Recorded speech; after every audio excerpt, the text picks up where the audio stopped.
రాజాదిరాజు దేవాది దేవుడు పూజనీయుడైన యేసుక్రీస్తుల వారి ప్రశస్తమైన నామంలో దేవుని వాక్యం కొరకు ఆసక్తితో ఎదురుచూస్తున్న మీకందరికీ హుజురాబాద్లోని హోరేబు ప్రార్థనా మందిరం నుండి ఉదయకాలపు శుభములు వందనాలు తెలియజేస్తున్నాను.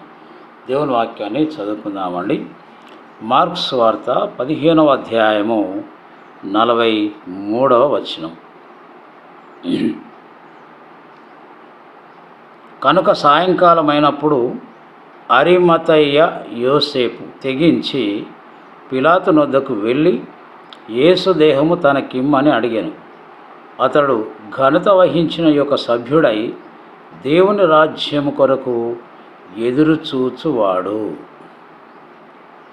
క్రీస్తునందు ప్రియ సహోదరి సహోదరులారా, ఇక్కడ ఒక వ్యక్తిని మనం చూస్తున్నాం. ఆయన పేరు అరిమతయ్య యోసేపు. మరొక సువార్తలో చూస్తే ఈయన రహస్యమైనటువంటి శిష్యుడుగా యేసు కొరకు ఆ దినాల్లో పరితపించినటువంటి వాడు.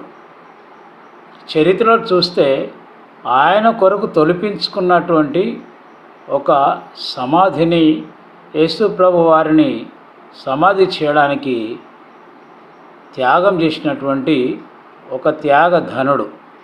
ఈయన గురించి ఇక్కడ ఏం చూస్తున్నామంటే, ఆయన తెగించి పిలాతు నొద్దకు వెళ్ళి యేసు దేహము నాకు కావాలని అడిగినటువంటి వాడు. అంటే ఈయన ధైర్యం కలిగిన వ్యక్తి అని అర్థమవుతుంది.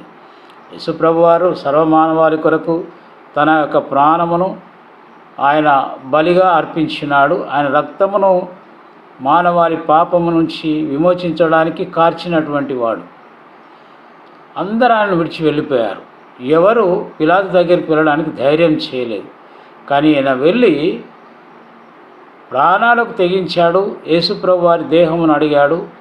తీసుకొచ్చి ఎక్కడ పెట్టాలి? మరి ఆయన యొక్క సొంత సమాధి, అంటే ఆయన కొరకు సిద్ధం చేసుకున్న సమాధిలో యేసుప్రభు వారిని ఆయన సమాధి చేసినట్లుగా మనం చూస్తుంటున్నాం. మరొక వాస్తవం ఏంటంటే, ఆయన దేవుని రాజ్యం కొరకు ఎదురు చూచిన భక్తునిగా మనం చూస్తున్నాం. ఒకటి ధైర్యం కలిగినటువంటి వాడు, రెండవది ప్రాణాలను లెక్క చేయనటువంటి వాడు, మూడవది ఆయన దేవుని రాజ్యం కొరకు ఎదురు చూస్తున్న వ్యక్తిగా చూస్తున్నాం. ఈ మూడు లక్షణాలు ఈరోజు మనలో ఉన్నాయా? పరీక్షించుకుందాం, ఆలోచన చేద్దాం, ప్రయత్నం చేద్దాం. ఆ రీతిగా పరిశుద్ధాత్మ దేవుడు నడిపించునుగాక. అందరికీ వందనాలు.